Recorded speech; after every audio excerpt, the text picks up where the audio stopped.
한국 외교 경제수장이 잇따라 미국 문턱에서 발길을 돌렸습니다.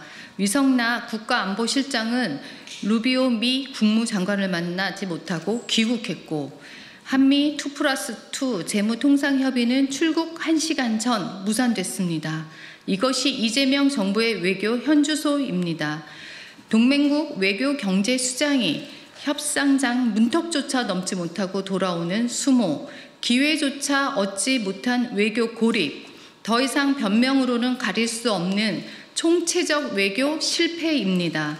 반면 일본은 8차례 실무 협상 끝에 관세율을 25%에서 15%로 낮췄고, 필리핀과 유럽연합도 줄줄이 협상 성과를 내고 있습니다.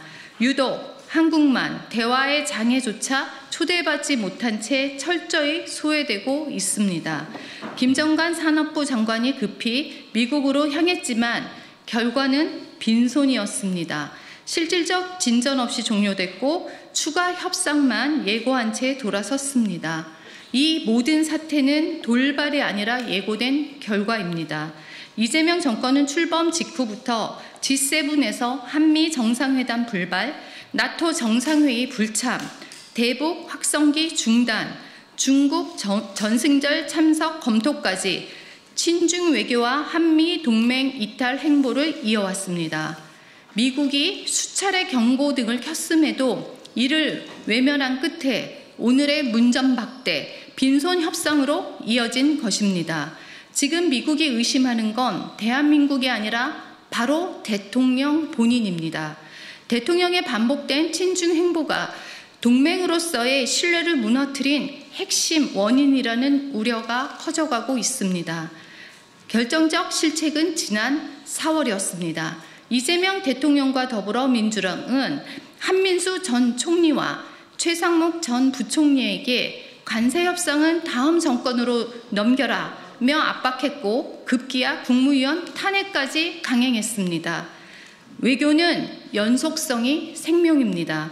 협상 라인을 스스로 무너뜨려 놓고 이제 와서 재벌 총수들에게 부랴부랴 SSO를 친다고 한들 신뢰를 잃은 외교엔 누구도 응답하지 않습니다. 대한민국이 다시 신뢰받는 동맹이 되길 원한다면 먼저 그 신뢰를 무너뜨린 대통령이 달라져야 합니다. 이재명 대통령은 결과로 증명하십시오. 지금 필요한 것은 오직 대한민국을 위한 책임 있는 외교임을 명심하시기 바랍니다.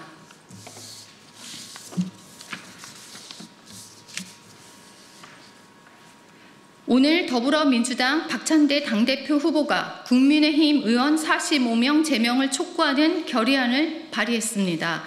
개딸들에게 사랑받지 못해 연거푸 정청래 후보에게 대패하더니 강성 이미지로 마지막 승부를 거는 것 같습니다. 선거에서 이기기 위해 무엇이든 한다고 하지만 당내 강성 지지층에게 선명성을 확보하기 위해 야당 말살 정책을 들고 나온 것은 참으로 한심합니다. 강선우 전 여가부 장관 후보에게 사퇴를 촉구할 때만 하더라도 나름 민심을 살피는 정치인이라고 생각했는데, 강 후보의 사퇴 후에 쏟아지는 강성 지지층의 융단 폭격이 두려웠는지 대야투쟁으로 태세 전환하는 모습이 안쓰럽습니다. 더 큰 문제는 박찬대 후보가 의회 민주주의 원칙을 훼손하면서까지 개딸들에게 사랑에 집착하고 있는 점입니다. 국회의원 제명은 의원이 국회의 품위를 손상하거나 법률을 위반했을 때 취할 수 있는 가장 강력한 제재 중 하나입니다. 하지만 특정 정치적 입장을 표명하거나 당론에 따라 행동한 것을 이유로 제명까지 추진하는 것은 의원의 자유로운 의정활동을 제약하고 의회 민주주의 기본 원칙을 훼손하는 것입니다.